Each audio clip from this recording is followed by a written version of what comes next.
Hi friends, welcome back to Miss Kitchen. இன்றைக்கி நம்ம சேனலில் என்ன பார்க்க போகிறோன்னா, வெள்ளை எள்ளு பர்பி வீட்டில் எப்படி செய்யலான்னு பார்க்கலாம் வாங்க. இது ஒரு ஹெல்த்தியான ஸ்நாக்ஸும் கூட. நம்ம இன்றைக்கி அது செய்கிறதுக்கு முதல்ல ஒரு வானல் வச்சுக்கலாம். ஒரு 100 கிராம் அளவில் வெள்ளை எள்ளு எடுத்துருக்காங்க. இது நல்லா சுத்தமாக தான் இருக்குது. ஒரு கப்பில் அரை கப் வரும். அந்த கப்பில் அரை கப் இருக்குங்க.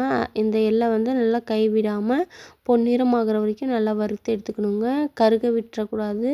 ஃப்ளேவர் வேறு மாதிரி கசப்பு வர ஆரம்பிச்சிரும். அதனால் பொறுமையாக மீடியம் ஃப்ளேமில் வச்சு இந்த மாதிரி நல்லா வறுத்து எடுத்துக்கணும்.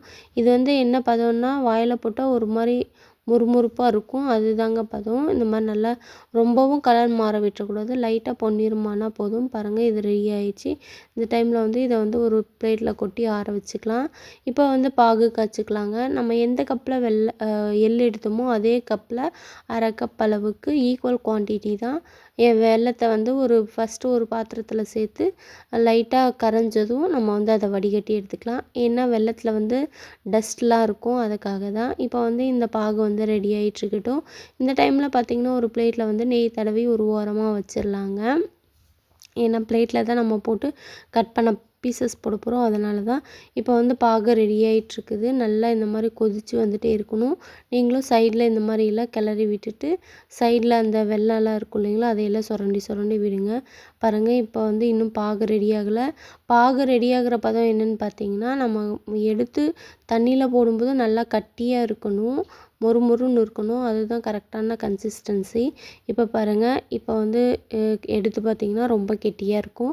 இதுதான் கரெக்டு. இப்போ நம்ம என்ன செய்ய போகிறோம்னா, எள்ளு வறுத்து வச்சுருக்கோம் இல்லைங்களா, அந்த எள்ளை கொட்டி நல்லா கிளறி விடப்படும். அடுப்பை ஆஃப் பண்ணிடணுங்க. அவ்வளோதான். இதை நல்லா மிக்ஸ் பண்ணிட்டோம்னா கரெக்டாக இருக்கும். இப்படி மிக்ஸ் பண்ணிவிட்டு நம்ம அந்த நெய் தடவி வச்சுருக்கோம் இல்லைங்களா, அந்த பிளேட்டில் நம்ம ட்ரான்ஸ்ஃபர் பண்ணிக்கலாம். ட்ரான்ஸ்ஃபர் பண்ணிவிட்டு ஒரு பாக்ஸில் அடியில் சமமாக இருக்கிற பாக்ஸில் அடியில் நெய் கொஞ்சம் தடவி இந்த மாதிரி நல்லா சமன்படுத்திக்கோங்க. சமன்படுத்திட்டு இப்போ லைட்டாக ஹீட்டாக இருக்கும்போதே நம்ம பீசஸ் போட்டுக்கணும். ஆறுனதுக்கப்புறம் பீஸ் போட்டிங்கன்னா வராது.